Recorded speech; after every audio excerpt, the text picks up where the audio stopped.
ನೋಡಪ್ಪ, ಪ್ರತಿಯೊಬ್ಬರು ಯಾವ ಸರ್ಕಾರ ಬಂದರೂ ರೈತರ ಬಗ್ಗೆ ಮಾತಾಡ್ತಾರೆ. ರೈತರಿಗೆ ಯಾವುದೇ ಒಂದು ಅನುಕೂಲ ರೈತರಿಗೆ ಯಾವುದೇ ಒಂದು ಅನುಕೂಲ ಸಿಗ್ತಾ ಇಲ್ಲ. ರೈತರ ಹೆಸರು ಹೇಳ್ತಾರೆ.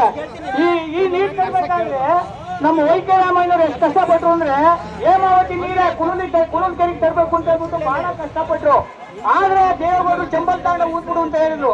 ಅವಾಗ ಇವರೇನ್ ಮಾಡಿದ್ರು ವೈದ್ಯರಾಮಯ್ಯನವರು ಬೆಂಗಳೂರಿನ ನೀರು ಆಸ್ಪತ್ರೆ ತಿರುಗಾಡ್ತಿ ನೋಡೋಣ ಅಂತ 24 ಗಂಟೆ ಕಟ್ಟಿ ರೋಡ.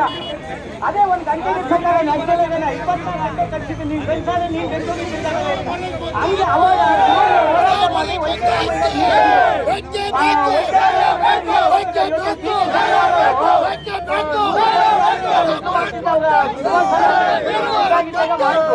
ಅದು ಪ್ರಯೋಜನ ಆಗಿಲ್ಲ. ಈಗಲೂ 100 ಕೋಟಿ ಹಾಕವ್ರೆ.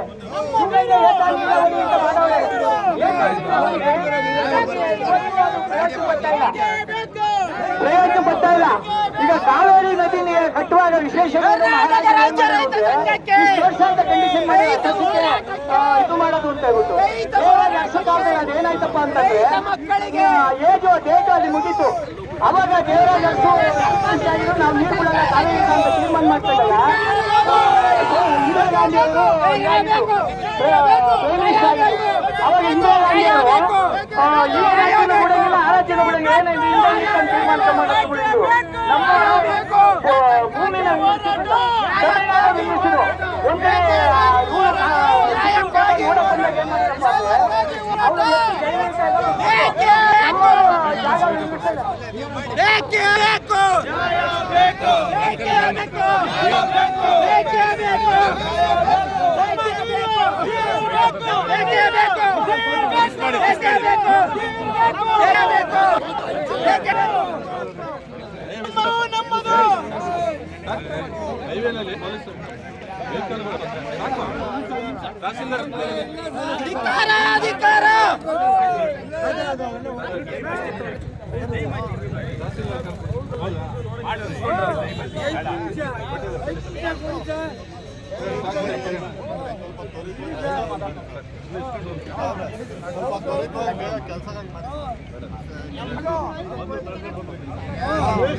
ಮಾತಾಡೋಣ, ಚರ್ಚೆ ಮಾಡೋಣ.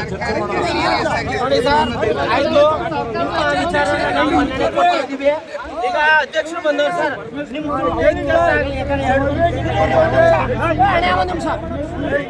ನಾವು ಡಿವೈಎಸ್ಪಿ ಅವ್ರು ಹೇಳೋದು, ಇನ್ಸ್ಪೆಕ್ಟರ್ ಹೇಳೋದು ಇಷ್ಟೇನೆ. ನಿಮ್ಮ ಮುಖಾಂತರನೇ ಸರ್ಕಾರಕ್ಕೆ ಮೆಸೇಜ್ ಕೂಡಲೇ ಈ ವಿಚಾರ ಸಂಬಂಧಪಟ್ಟಂತೆ ಸಭೆ ಫಿಕ್ಸ್ ಮಾಡಿ ಆಯ್ತಾ. ಇದಕ್ಕೆ ಒಪ್ತೀವಿ ಏನ ಇರಿ ಸರ್, ಇಲ್ಲ ಅಂದ್ರೆ ನಾವು ಹೋಗ್ತೀವಿ.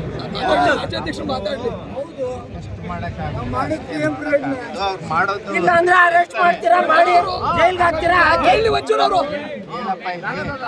ಮುಂದಿನ ಹೋರಾಟವನ್ನ ಘೋಷಣೆ ಮಾಡಿ ಕೆಲಸ ಬೇಗ ಆಗದೆ ಹೋದ್ರೆ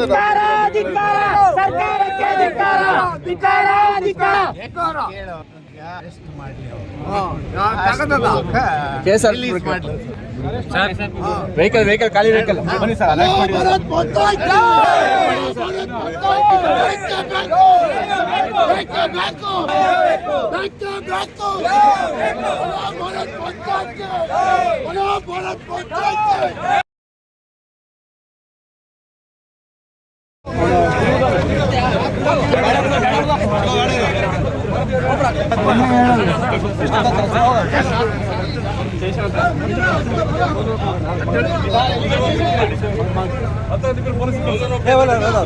ಬರಲೇ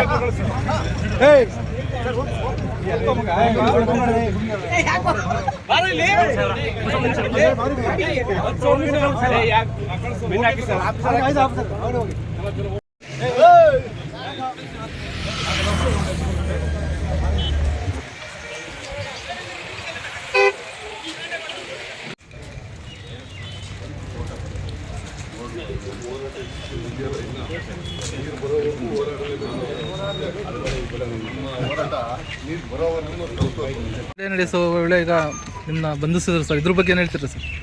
ಹೇಮಾವತಿಗಾಗಿ ಹೋರಾಟ ಮಾಡಿದ್ದೀರಿ. ನೀರಿನ ಸಮಸ್ಯೆ ಭಾಳ ಗಂಭೀರವಾಗಿದೆ. ಇದು ಮಳೆ ಆಶ್ರಯದ ಪ್ರದೇಶಗಳು, ಮಾಗಡಿ ಇರ್ಬೋದು, ತುಮಕೂರು, ಚಿಕ್ಕಬಳ್ಳಾಪುರ ಇತ್ಯಾದಿಗಳೆಲ್ಲ. ಇಲ್ಲಿ ನೀರನ್ನು ತಂದು ಒದಗಿಸುವಂಥ ಕೆಲಸ ಸರ್ಕಾರ, ಇದು ಅವರ ಆದ್ಯ ಕರ್ತವ್ಯ ಆಗಿರಬೇಕು. ಅವರು ಸೋಗಲಾಡಿ ಮಾತುಗಳನ್ನು ಮಾತಾಡ್ತಾ ಜವಾಬ್ದಾರಿಯನ್ನು ಕದೀತಾ ಇದ್ದಾರೆ, ಸರ್ಕಾರದ ಜವಾಬ್ದಾರಿ ವ್ಯಕ್ತಿಗಳು. ಈಗ ಉದಾಹರಣೆಗೆ ಆಂಧ್ರ ಪ್ರದೇಶನೋ ತಮಿಳುನಾಡನ್ನೋ ತಗೊಂಡ್ರೆ ಅವರು ಎಲ್ಲ ವಿಷಯದಲ್ಲೂ ಸಕ್ಸಸ್ ಆಗ್ತಾರೆ. ಕರ್ನಾಟಕದಲ್ಲಿ ಟೆಕ್ನಿಕಲಿ, ಲೀಗಲಿ ಎಲ್ಲದರಲ್ಲೂ ನಾವು ಸೋಲ್ತಾ ಇರ್ತೀವಿ. ಆ ಬರ್ಡನ್ಸು ರೈತರ ಮೇಲೆ ಆಗ್ತಾ ಇದೆ. ಅದಕ್ಕೆ ನಾನು ಹೇಳೋದು, ಎತ್ತಿನ ಹೊಳೆಯನ್ನು ಸರಿಯಾದ ರೀತಿಯಲ್ಲಿ ಕಾಲಮಿತಿ ಒಳಗಡೆ ಯೋಜನೆಯನ್ನು ಕಂಪ್ಲೀಟ್ ಮಾಡಬೇಕು. ಮೇಕೆದಾಟನ್ನು ಸಕಾಲಕ್ಕೆ ಪ್ರಾರಂಭ ಮಾಡಬೇಕು, ಮುಕ್ತಾಯ ಮಾಡಬೇಕು. ಮತ್ತು ಗೋದಾವರಿನಲ್ಲಿ ಇರ್ತಕ್ಕಂಥ ನಮ್ಮ ಶೇರ್ ಏನಿದೆ ಅದನ್ನು ತಗೋಬೇಕು. ನಮಗೆ 3,500 TMCFT ನೀರು ಪಶ್ಚಿಮ ಘಟ್ಟದಲ್ಲಿ ಹಾಗೆ ಹುಟ್ಟಿ ಹಾಗೆ ಸಮುದ್ರ ಸೇರ್ತಾರೆ. ಅದರಲ್ಲಿ ಒಂದು 50 TMC, ಈ ಎಲ್ಲ ಒಂದು 50 TMC ಎಲ್ಲ ಸೇರಿ ಒಂದು 100 ಚಿಲ್ಲರೆ TMC ನೀರು ನಾವು ಸರಿಯಾಗಿ ತಗೊಂಡ್ರೆ ನಾವು ಬೀದರಿಂದ ಹಿಡಿದು ಮೈಸೂರು ಚಾಮರಾಜನಗರದವರೆಗೆ ಕರ್ನಾಟಕವನ್ನು ಸಂಪೂರ್ಣವಾಗಿ ಇನ್ನೂ ಒಂದು 6,000 ಕೆರೆಗಳನ್ನು ಕಟ್ಟಿ ಎಲ್ಲದನ್ನು ಕರ್ನಾಟಕ ಸಮೃದ್ಧಿ ಮಾಡ್ಬೋದು ನೀರಿನಲ್ಲಿ. ಇದು ವಿಶೇಷವಾಗಿ ಒಂದು ರಾಜ್ಯ, ಇಡೀ ದೇಶದಲ್ಲೇ ವಿಶೇಷವಾದಂಥ ರಾಜ್ಯ. ಹಾಗಾಗಿ ಇದನ್ನು ಸಮೃದ್ಧಿ ಮಾಡೋದರಲ್ಲಿ ಸರ್ಕಾರ ವಿಫಲ ಆಗಿದೆ. ಸಿದ್ದರಾಮಯ್ಯ ಸರ್ಕಾರ 5 ಗ್ಯಾರಂಟಿ ಮಾತಾಡ್ತಾ 1 ವರ್ಷ ಕಾಲ ರೈತರನ್ನ ಕೈ ಬಿಟ್ಟುಬಿಟ್ಟಿದ್ದಾರೆ. ಬರಗಾಲ ಬಂದಿದೆ, ನಿಮ್ಮ ಕಾರ್ಯಕ್ರಮ ಏನು ರೈತರ ಬಗ್ಗೆ ಸಿದ್ದರಾಮಯ್ಯನವರೇ? ಏನೂ ಇಲ್ಲ. 5 ಗ್ಯಾರಂಟಿ ಅದೇನು 5 ಗ್ಯಾರಂಟಿ ನಾಡಿನ ಸಂಪತ್ತನ್ನು ಸೃಷ್ಟಿ ಮಾಡುತ್ತಾ? ಇಲ್ವಲ್ಲ. ನೀವು ಓಟಿಗೋಸ್ಕರ ಕೆಲವು ಕಾರ್ಯಕ್ರಮಗಳು, ಇದರಿಂದ ನಾಡು ಸೃಷ್ಟಿ ಆಗಲ್ಲ, ಸಂಪತ್ತು ಹೆಚ್ಚಾಗಲ್ಲ, ಉದ್ಯೋಗ ಜಾಸ್ತಿ ಆಗಲ್ಲ. ಆ ದಿಕ್ಕಿನಲ್ಲಿ ನೀವು ಈ ಕಡೆನೂ ಕೃಷಿಯನ್ನು ಆದ್ಯತೆ ಕೊಟ್ಟು ಕಾಪಾಡೋ ದಿಕ್ಕಿನಲ್ಲಿ ಕೆಲಸ ಮಾಡಿದರೆ ಮುಂದಕ್ಕೊಳ್ಳೇದು. ನೀರಾವರಿಗೆ ಆದ್ಯತೆಯನ್ನು ಕೊಡಬೇಕು. ನೀರಾವರಿ ಅಂದರೆ ಏನು? ಸಂಪತ್ತನ್ನು ಉತ್ಪಾದನೆ ಮಾಡಲಿಕ್ಕೆ ಒಂದು ಮೂಲ ಇದು. ಆ ಕಾರಣಕ್ಕೆ ಈ ದಿಕ್ಕಲ್ಲಿ ಆದ್ಯತೆಗಳು ವೈಫಲ್ಯ ಆಗಿದೆ. ನೀವು 1 ವರ್ಷ ಯಾವುದೇ ಯೋಜನೆಗಳನ್ನು ಕೈಗೆ ತಗೊಳ್ಳಿಲ್ಲ, ಇರೋ ಯೋಜನೆಗಳನ್ನು ಕಂಪ್ಲೀಟ್ ಮಾಡಲಿಲ್ಲ. ಈ ರಾಜ್ಯಕ್ಕೆ ಭಾಳ ಅನ್ಯಾಯ ಆಗಿದೆ. ಇದು ಭಾಳ ದೊಡ್ಡ ಚಳುವಳಿಯಾಗಿ ರೂಪ ಆಗುತ್ತೆ. ಇದನ್ನು ಎದುರಿಸಲಿಕ್ಕೆ ತಾವು ಸರ್ಕಾರ ಸನ್ನದ್ಧ. ಸರ್, ಈಗ ಪೊಲೀಸರು ಬಂಧಿಸಿದರೆ ನೀವು ನೀರಾವರಿಗೋಸ್ಕರ ಹೋರಾಟ ಮಾಡ್ತಿದ್ದೀರಾ, ಇದ್ರ ಬಗ್ಗೆ ಏನು ಹೇಳ್ತೀರಾ ಸರ್? ನೋಡಿ, ಪೊಲೀಸ್ನವ್ರ ಕೆಲಸ, ಅವರು ಮಾಡುವಂಥ ಒಂದು ಪ್ರಕ್ರಿಯೆ, ಇದು ಮೊದಲನೇ ಹಂತ. ಅದು ಅವರು ಮಾಡಿದರೆ ಅರೆಸ್ಟ್ ಮಾಡೋದು ಇತ್ಯಾದಿಗಳು, ಪ್ರಿಕಾಷನರಿ ಏನೇನು ಮಾಡಬೇಕು ಅದು ಮಾಡಿದ್ದಾರೆ. ಮುಂದಿನ ದಿನಗಳಲ್ಲಿ ಏನು ಇದು ಮಾಡ್ತೀರಾ? ಹೋರಾಟ ಭಾಗವಹಿಸುವಂಥವರು ಪೊಲೀಸು ಬಂಧನ ಆಗಲಿ, ಜೈಲಾಗಲಿ ಅಥವಾ ಕೋರ್ಟ್ ಆಗಲಿ ಇತ್ಯಾದಿಗಳಿಗೆ ಯಾವುದಕ್ಕೂ ಜಗ್ಗುವಂಥವ್ರಲ್ಲ. ನಾವು ಹೋರಾಟ ಸರ್, ರೈತ ಸಂಘದಲ್ಲಿ ರಾಜಕಾರಣಿಗಳಿದ್ದಂತೆ ಒಡಕುಗಳಿದೆ. ಒಂದು ತಮ್ಮ ಜೀವಿತಾವಧಿನಲ್ಲಿ ಒಂದು ರೈತ ಸಂಘ ಇದೆ ನಮ್ಮ ನಾಡಲ್ಲಿ ಎನಿಸ್ಕೊಳ್ಬೋದು ಸರ್. ನೋಡಿ,